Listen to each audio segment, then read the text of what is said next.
कभी कभी एक छोटा सा अपमान इंसान के दिल में ऐसी आग जला देता है कि वह या तो उस आग में जलकर राख हो जाता है या फिर उस आग को मशाल बनाकर दुनिया को रोशन कर देता है। यह कहानी उस शख्स की है जिसने अपमान की चिंगारी को अपने हौसले की हवा दी और उसे एक ऐसी मशाल में बदला जिसने समाज के अंधेरे को चुनौती दे डाली। यह कहानी है महात्मा ज्योतिराव गोविंदराव फुले की, एक ऐसे इंसान की जिसने न सिर्फ अपने लिए बल्कि लाखों दबे कुचले लोगों के लिए बराबरी का सपना देखा और उसे सच करने की ठान ली। तो बात है 11 अप्रैल 1891 के महाराष्ट्र का पुणे शहर की तंग गलियों में एक अलग ही रौनक थी। ज्योतिबा देवता का सालाना मेला जोर शोर से चल रहा था। बाजार में फूलों की मालाएं, मिठाइयों की दुकानें और भक्तों की भीड़, मंदिर के घंटों की आवाज हवा में गूंज रही थी। इसी दिन एक साधारण माली परिवार में एक बच्चे ने जन्म लिया। उसका नाम रखा गया ज्योतिराव, जो कि ज्योतिबा देवता के प्रति श्रद्धा के तौर पर था। यह बच्चा कोई राजकुमार नहीं था, न ही किसी बड़े खानदान का वारिस, लेकिन उसके भीतर एक ऐसी चमक थी जो एक दिन पूरे भारत को रोशन करने वाली थी। ज्योतिराव का परिवार माली जाति से था। माली यानी वे लोग जो मेहनत से बगीचों को हरा भरा करते थे, फूल उगाते थे, फल और सब्जियां उगाकर बाजारों को रंगीन बनाते थे। उत्तर भारत में इन्हें सैनी कहा जाता था। माली जाति की कई उपजातियां थी, रामी, काछी, कुशवाहा, सूर्यवंशी और भी कई। लेकिन उस समय की क्रूर जाति व्यवस्था ने इन सभी को शूद्र की श्रेणी में धकेल रखा था। समाज की नजर में ये लोग नीच थे, जिनका काम सिर्फ मेहनत करना और ऊंची जातियों की सेवा करना था। उस समय का समाज आज के किसी बुरे सपने से कम नहीं था। दलितों और निचली जातियों को इंसान तक नहीं समझा जाता था। उन्हें गांव के बाहर टूटी फूटी झोपड़ियों में रहना पड़ता था। अगर उनकी परछाई भी किसी ऊंची जाति के व्यक्ति पर पड़ जाए तो उन्हें मार मार कर अधमरा कर दिया जाता था। मंदिरों के दरवाजे उनके लिए बंद थे। कुओं से पानी लेने की बात तो दूर, उन्हें कुएं के पास खड़े होने की भी इजाजत नहीं थी। औरतों का हाल और भी बुरा था। उन्हें घर की चारदीवारी में कैद रखा जाता था और निचली जाति की औरतों को तो दोहरे अत्याचार झेलने पड़ते थे।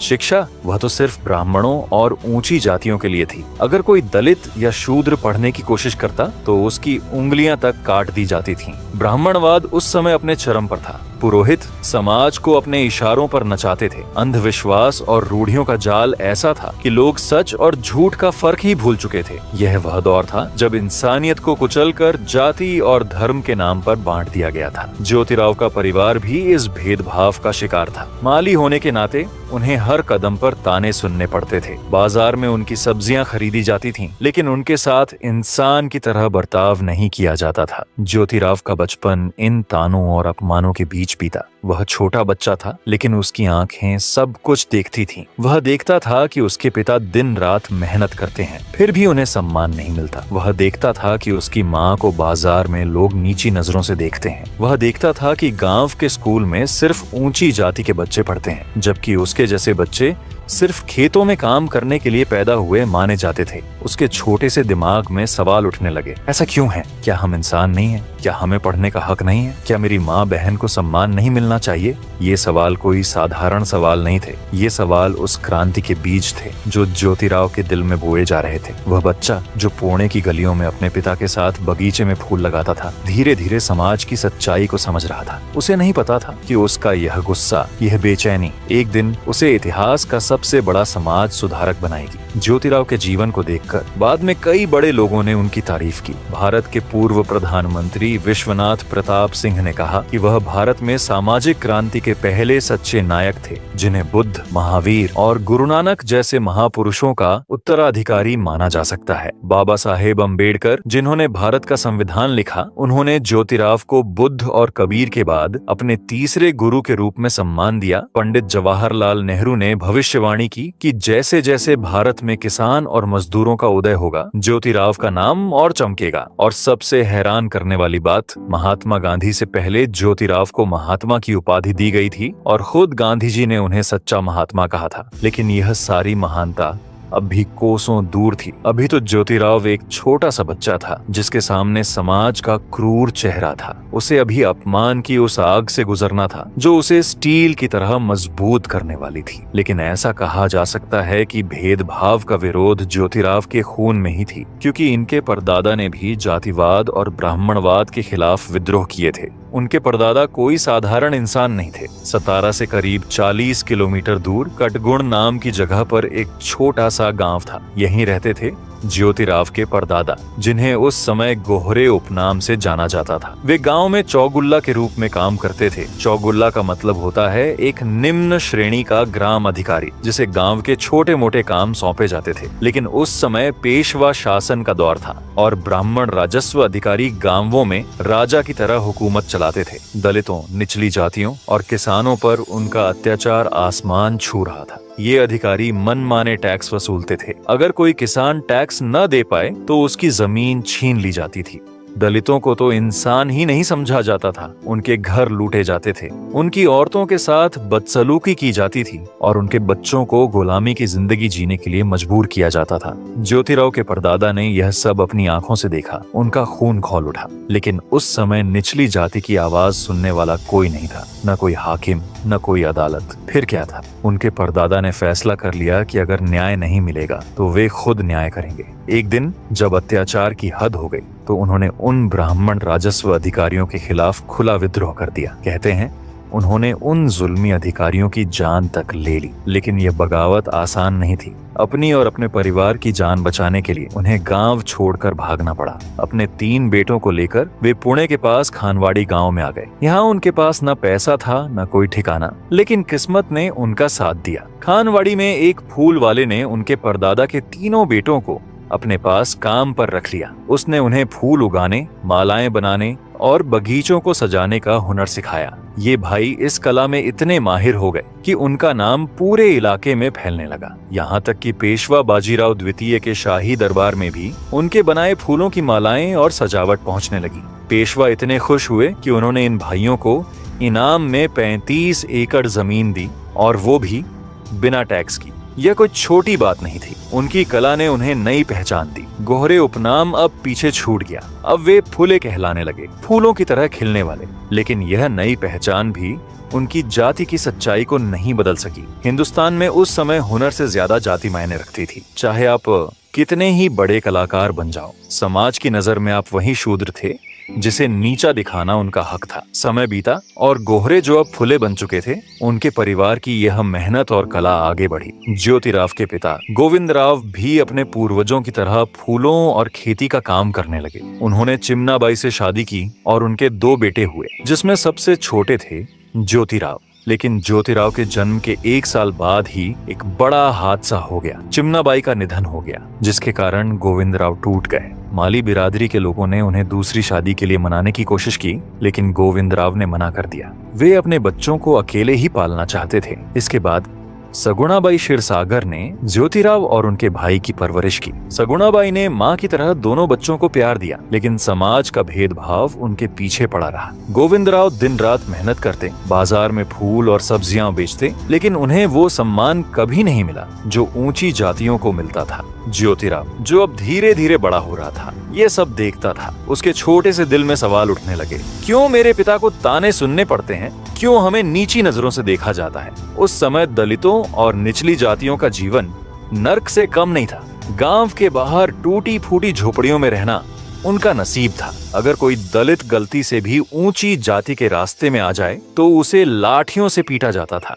उनके बच्चों को स्कूल के पास भी नहीं भटकने दिया जाता। अगर कोई पढ़ने की जिद करता तो उसकी किताबें छीन ली जाती थीं या फिर उसका हाथ तोड़ दिया जाता था। औरतों का हाल और बुरा था। उन्हें न सिर्फ घर में बल्कि बाहर भी अपमान सहना पड़ता था। दलित औरतों को तो कई बार जानवरों से भी बदतर समझा जाता था। शिक्षा तो सिर्फ ब्राह्मणों और ऊंची जातियों के लिए थी। पुणे के मराठी पंडित अपने घरों में सिर्फ ऊंची जाति के बच्चों को संस्कृत, व्याकरण, तर्कशास्त्र और दर्शन पढ़ाते थे। दलित और माली जैसे समुदायों के बच्चे, उन्हें तो स्कूल की सीढ़ियां चढ़ने का हक भी नहीं था। अगर कोई कोशिश करता तो उसे गांव से निकाल दिया जाता था। यह वह दौर था जब शिक्षा को एक हथियार की तरह इस्तेमाल किया जाता था, ऊंची जातियों को ताकत देने और निचली जातियों को गुलाम रखने के लिए। ज्योतिराव अब समझने लगा था कि उसके परिवार का अपमान सिर्फ उसका नहीं बल्कि पूरी व्यवस्था का हिस्सा था। वह देखता था कि उसके पिता की मेहनत को लोग तुच्छ समझते हैं। वह देखता था कि सगुणाबाई को बाजार में लोग नीची नजरों से देखते हैं।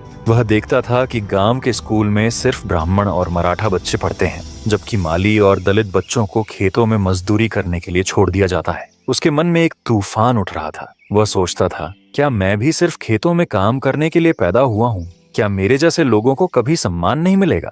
बहरहाल उस समय भारत में ब्रिटिश राज अपने पैर जमा रहा था। पुणे की गलियों में अब सिर्फ पेशवाओं की बातें नहीं होती थीं। ब्रिटिश ईसाई मिशनरियों ने शहर में कई अंग्रेजी स्कूल खोल दिए थे।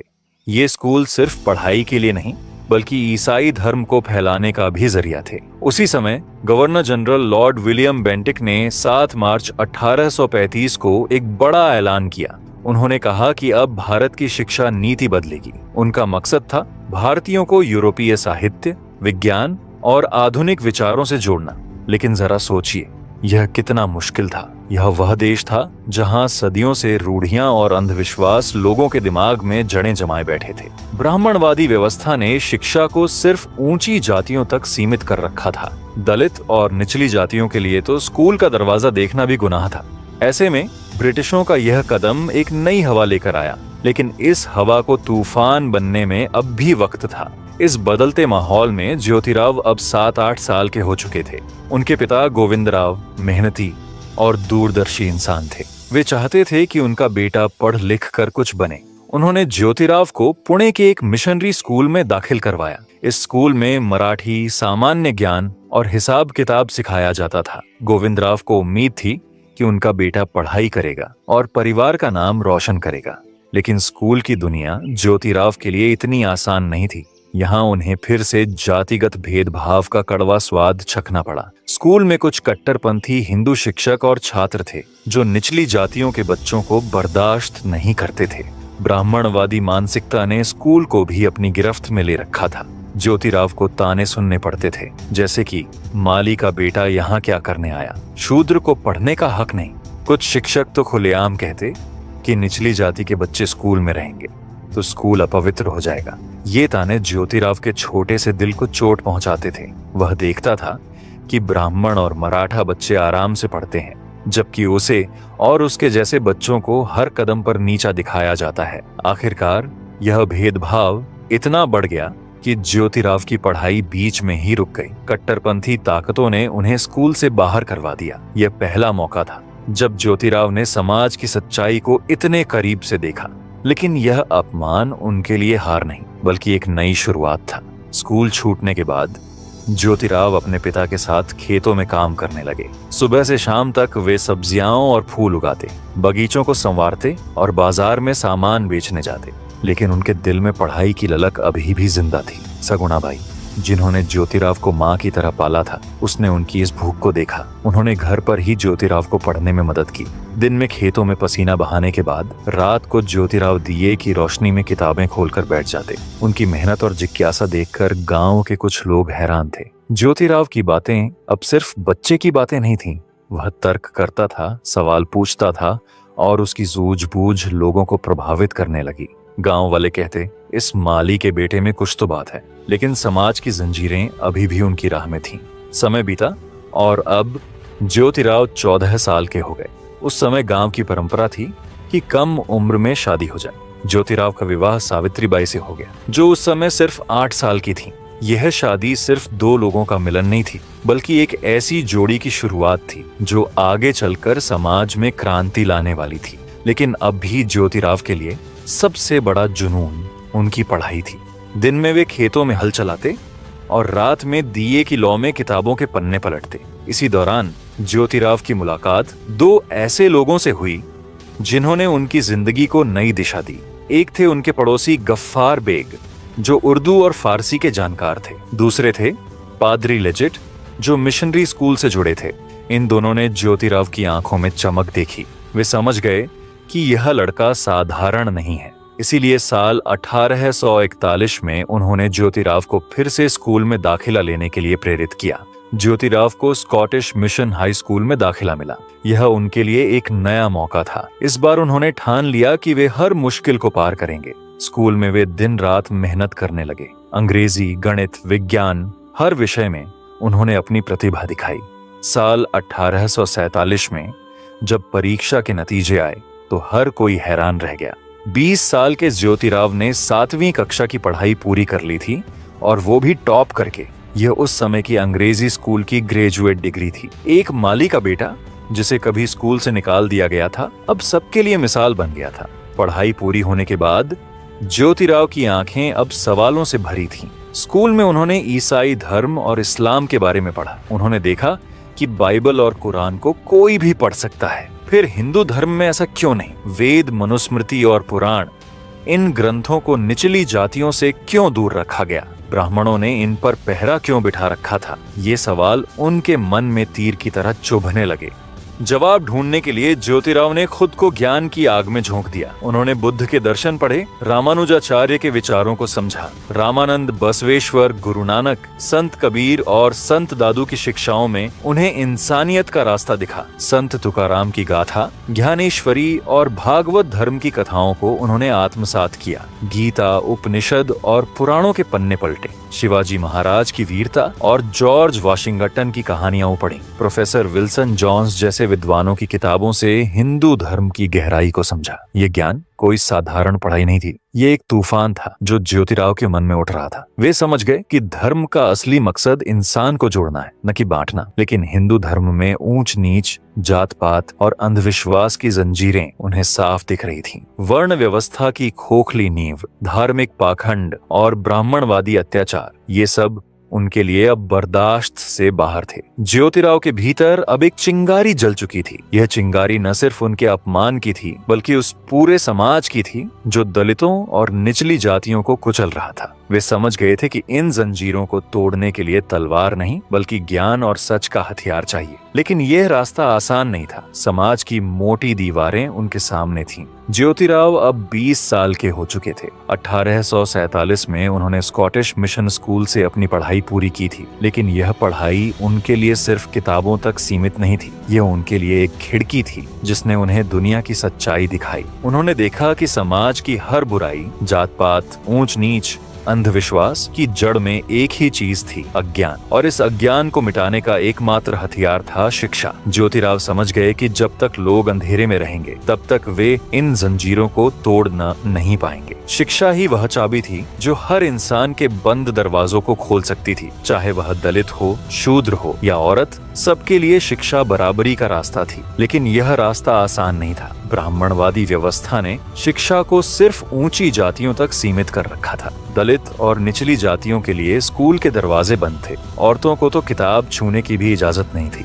ज्योतिराव के मन में यह चिंगारी अब धीरे धीरे आग बन रही थी। लेकिन इस आग को भड़काने के लिए एक और हादसा होना बाकी था। साल था 1848। ज्योतिराव की जिंदगी में एक ऐसा दिन आया जिसने उनकी सोच को हमेशा के लिए बदल दिया। उनके करीबी दोस्त सखाराम हरि परांजपे, जो एक ब्राह्मण परिवार से थे, उनकी शादी थी। ज्योतिराव को अपने दोस्त की बारात में शामिल होने का न्योता मिला। वह खुशी खुशी बारात में शामिल हुए। माली समाज से होने के बावजूद ज्योतिराव को अपने दोस्त के साथ कंधे से कंधा मिलाकर चलने में कोई हिचक नहीं थी। बारात की रौनक, ढोल नगाड़ों की आवाज और उत्सव का माहौल, सब कुछ खूबसूरत था। लेकिन यह खूबसूरती ज्यादा देर नहीं टिकी। बारात में कुछ कट्टरपंथी ऊंची जाति के लोग भी थे। जब उनकी नजर ज्योतिराव पर पड़ी तो उनका चेहरा गुस्से से लाल हो गया। वे चिल्लाए, ये माली का बेटा यहाँ क्या कर रहा है? एक शूद्र ब्राह्मणों की बारात में कैसे घुस गया? जाओ अपने घर में फूल सजाओ। यहाँ पवित्र बारात को अपवित्र करने की हिम्मत कैसे हुई?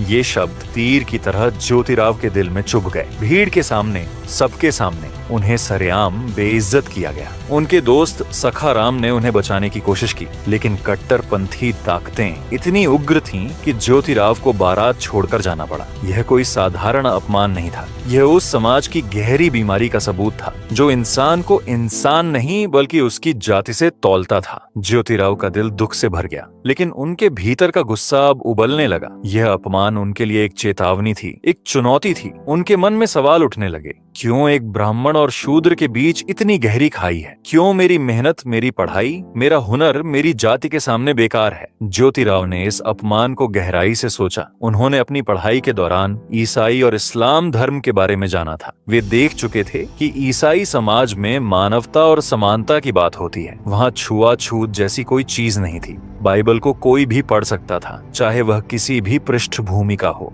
इस्लाम में भी इंसान को इंसान की तरह देखा जाता था, लेकिन हिंदू समाज यहाँ तो दलितों और निचली जातियों को मंदिर के पास भी नहीं भटकने दिया जाता था। औरतों को घर की चारदीवारी में कैद रखा जाता था। शिक्षा और ज्ञान को ब्राह्मणों ने अपने कब्जे में कर रखा था। ज्योतिराव ने सोचा, अगर दूसरे धर्मों में बराबरी हो सकती है तो हमारे धर्म में ऐसा क्यों नहीं? यह सवाल उनके मन में आग की तरह भड़क रहा था। वे समझ गए कि इस ऊंच नीच की जड़ें हिंदू धर्म की खोखली परंपराओं में थीं। वेद और मनुस्मृति को निचली जातियों से दूर रखने की साजिश थी। यह व्यवस्था इंसान को नहीं बल्कि जाति को पूजती थी। यह अपमान ज्योतिराव के लिए एक टर्निंग पॉइंट था। उनके भीतर की चिंगारी अब आग बन चुकी थी। वे जान गए थे कि समाज को बदलने का रास्ता शिक्षा से होकर जाता है। अगर ब्राह्मणों ने शिक्षा के दरवाजे बंद कर रखे हैं तो वे खुद नए दरवाजे खोलेंगे। अगर शासन उनका साथ नहीं देगा तो वे अपने दम पर अवसर बनाएंगे। उनकी नसों में बगावत की बिजली दौड़ रही थी। यह वही बगावत थी जो उनके परदादा ने पेशवा अधिकारियों के खिलाफ की थी। लेकिन ज्योतिराव का हथियार तलवार नहीं बल्कि ज्ञान और सच था। उन्होंने ठान लिया कि वे दलितों, शूद्रों और औरतों के लिए शिक्षा का रास्ता बनाएंगे। वे उस समाज को जागृत करेंगे जो सदियों से अंधविश्वास और भेदभाव के अंधेरे में डूबा था। यह वही क्षण था जब ज्योतिराव एक साधारण माली के बेटे से क्रांतिकारी बनने की राह पर चल पड़े। उनके मन में एक सपना था, एक ऐसा समाज जहां इंसान को उसकी जाति से नहीं उसके कर्म से आंका जाए। लेकिन यह सपना आसान नहीं था। उनके सामने समाज की मोटी दीवारें थीं।